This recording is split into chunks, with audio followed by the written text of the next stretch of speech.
Industry మీద drugs కుంభకోణం ఏంటి ఫస్ట్ నాకు క్లారిటీ ఇస్తే నేను దానికి సమాధానం చెప్తాను. చాలా మంది నోటీస్ కూడా జారీ చేయడం జరిగింది, హీరోలు కావచ్చు. అండి నోటీసులు ఒక సినిమా ఇండస్ట్రీలో వాళ్ళకే జారీ చేశారా? లేదు కదా. సొసైటీలో cinema is also A part అండి. ఒక డాక్టర్, ఒక లాయర్, ఒక లెక్చరర్, ఒక సాఫ్ట్వేర్ ఇంజనీర్, ఒక సాఫ్ట్వేర్ ఉద్యోగి, ఇవన్నీ ఎలా ప్రొఫెషన్సో acting is also a profession అయిందండి. So acting is also a profession. So అన్ని ప్రొఫెషన్స్లో సొసైటీలో డిఫరెంట్ వాక్స్ ఆఫ్ లైఫ్స్లో అంటే ఈరోజు డ్రగ్స్ తీసుకునేది అన్ని సెక్షన్స్లో అన్ని రకాల వాళ్ళు డ్రగ్స్ తీసుకుంటున్నారు. ఫస్ట్ ఆఫ్ ఆల్ ఆ డ్రగ్స్ ఇలా ఎలాగ అంత ఈజీగా అందుతున్నాయంటే దానికి సమాధానం ముందు చెప్తే సినిమా వాళ్ళ గురించి మాట్లాడచ్చు. ఇది among so many cinema is also A part. ఉండండి కొంచెం ఉండండి. సినిమా వాళ్ళు కూడా డ్రగ్స్ ఓకే తీసుకున్నారు. దీంట్లో సినిమా అనేది ఎందుకు అంత ప్రొజెక్ట్ చేయాల్సి వస్తుంది నాకైతే అర్థం కావట్లేదు. అదే నేను నిన్న TV5 లైవ్లో చెప్పాను. దాని నుంచి లైక్ అందరూ నన్ను అడుగుతున్నారు. అంటే డెఫినెట్గా సినిమా అనేది is the most powerful media. Artist అన్నా ఎనీ సెలబ్రిటీ అన్నా కూడా ఏది చెప్పినా ఏది చేసినా ప్రతి ఒక్కరు ఒక మామూలు వ్యక్తి వెళ్ళి చెప్పేదానికంటే ఒక సెలబ్రిటీనో ఒక సినిమా ఆర్టిస్టో వెళ్ళి చెప్తే వింటారు, చూస్తారు. కొంతమంది మా ఇండస్ట్రీలో కూడా డ్రగ్స్ తీసుకున్నారు అని నోటీసులు వచ్చాయి. అందులో ఎంతమంది నిజంగా తీసుకున్నారో అది ఇంకా ప్రూవ్ కాలేదు. అది ప్రూవ్ అయ్యేది ఎలాగో అది మన పని కాదు. డెఫినెట్గా పోలీసు ఆ పనిలో ఉన్నారు. మిగిలిన వాళ్ళు ఎలా శిక్షింపబడతారు వీళ్ళు కూడా అలాగే శిక్షింపబడతారు. దీనికి ఫస్ట్ సినిమాని ముందుకు తీసుకొచ్చేసి అన్నిటిలో సినిమా అగ్రతాంబూలం, సినిమా వాళ్ళ వల్ల ఇలా జరుగుతుంది, ఆర్టిస్టుల వల్ల ఇలా జరుగుతుంది, హీరో హీరోయిన్స్ వల్ల ఇలా జరుగుతుందని మాట్లాడడం కరెక్ట్ కాదని నేను ఖండించాను. ఇప్పుడు కూడా ఖండిస్తాను. ఏ హీరో హీరోయిన్ కూడా ఒక డ్రగ్ని తీసుకోండి అని ఒక డ్రగ్ని ఎండార్స్ చేయట్లేదు. ఏ హీరో హీరోయిన్ కూడా మాదక ద్రవ్యాల్లో లేకపోతే లిక్కర్నో మీరు ఎండార్స్ చేసి నాకు కనబడలేదు, నాకు తెలియదు. నాకు తెలిసి సినిమా ఇండస్ట్రీలో చాలా రెస్పాన్సిబిలిటీ ఎక్కువ ఉంటుంది సినిమా ఆర్టిస్ట్కి. మేము ఏ పని చేయాలన్నా 1కి 10 సార్లు ఆలోచిస్తాం. ఎందుకంటే అందరి కళ్ళు మా మీదే ఉంటాయని మా అందరికీ తెలుసు.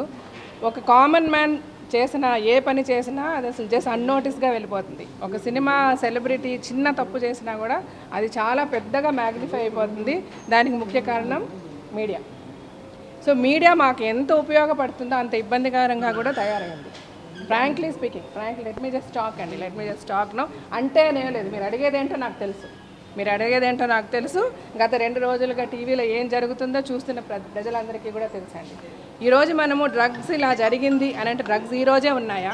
ఈరోజు ఇది ఎందుకు ఇంత మ్యాగ్నిఫై అయింది? ఇంతకుముందు ఎన్నిసార్లు ఈ డ్రగ్స్ గురించి మనం మాట్లాడుకోలేదు? ఎన్నిసార్లు డ్రగ్స్ విషయంలో సినిమా వాళ్ళు ఇన్వాల్వ్ అయిన విషయాలు కూడా వచ్చాయి. అప్పుడు కూడా సినిమా వాళ్ళనే వేశారు. సినిమా వాళ్ళు ఒక్కలే డ్రగ్స్ తీసుకుంటున్నారా? ఎంతమంది పొలిటీషియన్స్ పిల్లలు ఇందులో ఇన్వాల్వ్ అవ్వలేదు? ఎంతమంది బిజినెస్ మెన్ పిల్లలు ఇన్వాల్వ్ కాలేదు? ఎంతమంది సాఫ్ట్వేర్ పీపుల్ ఇన్వాల్వ్ కాలేదు? ఏమీ పని లేకుండా రిక్షా వాళ్ళు, లారీ డ్రైవర్లు ఇన్వాల్వ్ కాలేదు. అందరూ చేస్తున్న పని ఇది. ఇక్కడ ఆలోచించాల్సింది ఎందుకు, ఎలా, ఇన్నాళ్ళు ఏం చేశారు, ఇక్కడి నుంచి ఏం చేయాలి. ఇదే హైదరాబాద్లో నేను తలంబ్రాల నుంచి ఉన్నానండి. నేను ఉన్న టైంలో రాత్రి 10 గంటలు, తలంబ్రాల టైంలో 10 గంటలు దాటితే బయట ఏం దొరికేది కాదు. ఈ పబ్లు లేవు, ఈ క్లబ్లు లేవు, ఈ కల్చరు లేదు. ఈ కల్చర్ని ఎవరు తెచ్చుకున్నాం? ఈరోజు విచ్చలవిడిగా ప్రతి పబ్లో దొరుకుతున్నాయి డ్రగ్స్ అనేవి. ఇది మరి ఇంతకుముందు తెలియలేదు ఎవరికి, ఈరోజే తెలిసిందా? ఇక్కడ మనం మాట్లాడుకోవాల్సింది దీనిని ఎలాగ అరికట్టాలి, దీన్ని ఎలాగ ఇండస్ట్రీ కూడా అంటే film industry plays a very important role in the society. కాబట్టి ఇండస్ట్రీ కూడా ఏ విధంగా దీనికి సపోర్ట్ చేయగలగాలి, ఏ విధంగా మనని ప్రాపగాండా చేయాలి, దీని గురించి ఏ విధంగా అవేర్నెస్ తీసుకురావాలి. ఈరోజు మనం ఎక్కువ ఆలోచించాల్సింది పిల్లలు.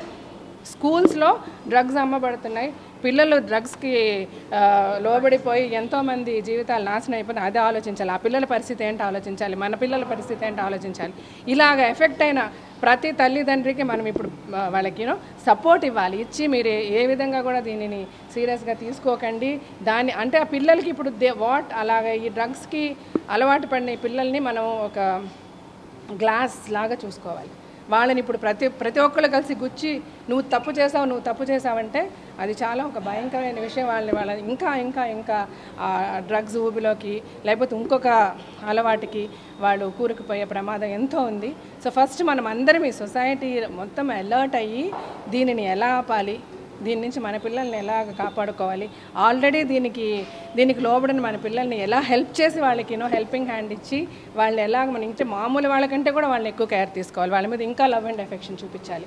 సొసైటీ కూడా వాళ్ళని నువ్వు ఈ తప్పు చేసావని చూడడం మానేసి అరే ఇది తప్పు లేదురా పర్లేదు జస్ట్ కమ్అట్ ఆఫ్ ఇట్ అని చెప్పి వాళ్ళకి ఒక సపోర్ట్ ఇచ్చి వాళ్ళని మళ్ళీ నిలదొక్కునేలా చేయాలి. అది వదిలేసి ఇవన్నీ పక్కన పడేసి సినిమా సినిమా సినిమా సినిమా. దయచేసి సినిమా అని అనకండి. సినిమా ఈరోజు సినిమా చూడని వాళ్ళు ఉన్నారా? ఒక సినిమా రిలీజ్ అయితే, ఒక ప్రెస్టీజియస్ మూవీ ఒక సినిమా రిలీజ్ అయిందంటే రిలీజ్కి వారం రోజుల ముందు నుంచి ఎంతమంది టికెట్ల గురించి ఎలా అడుగుతున్నారు.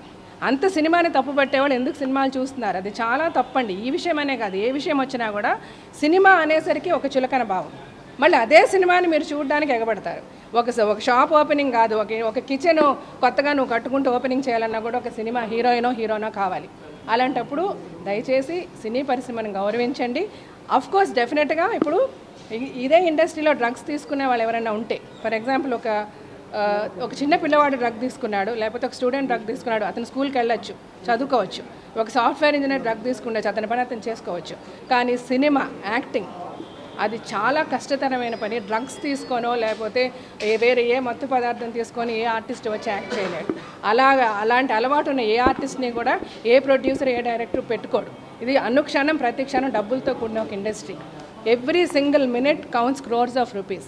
ఇక్కడ డిసిప్లిన్ లేని వాళ్ళకో ప్రొఫెషనలిజం లేని వాళ్ళకో ఛాన్సెస్ ఉండవు. వాళ్ళ ఇండస్ట్రీలో ఉండొచ్చు, కానీ అలాగే డ్రగ్స్ తీసుకుంటే విచ్చలవిడిగా వచ్చి యాక్ట్ చేసే అవకాశం ఏ ఆర్టిస్ట్కి ఉండదండి.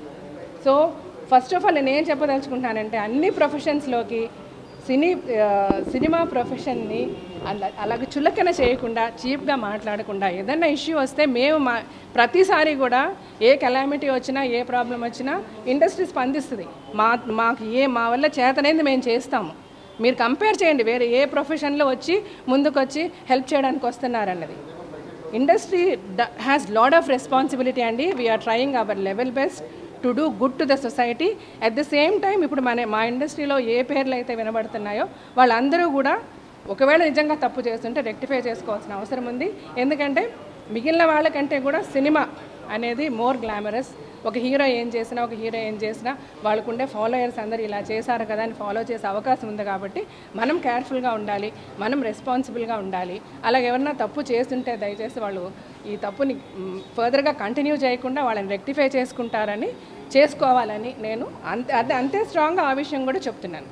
ఇంతకంటే నేను చెప్పేది ఏమీ లేదు. మీ ప్రశ్నలకి అన్నిటికీ కూడా నేను సమాధానం చెప్పేశాను. Thank you so much. Please subscribe. Please do subscribe. Please subscribe. Please subscribe. Please subscribe to our YouTube channel.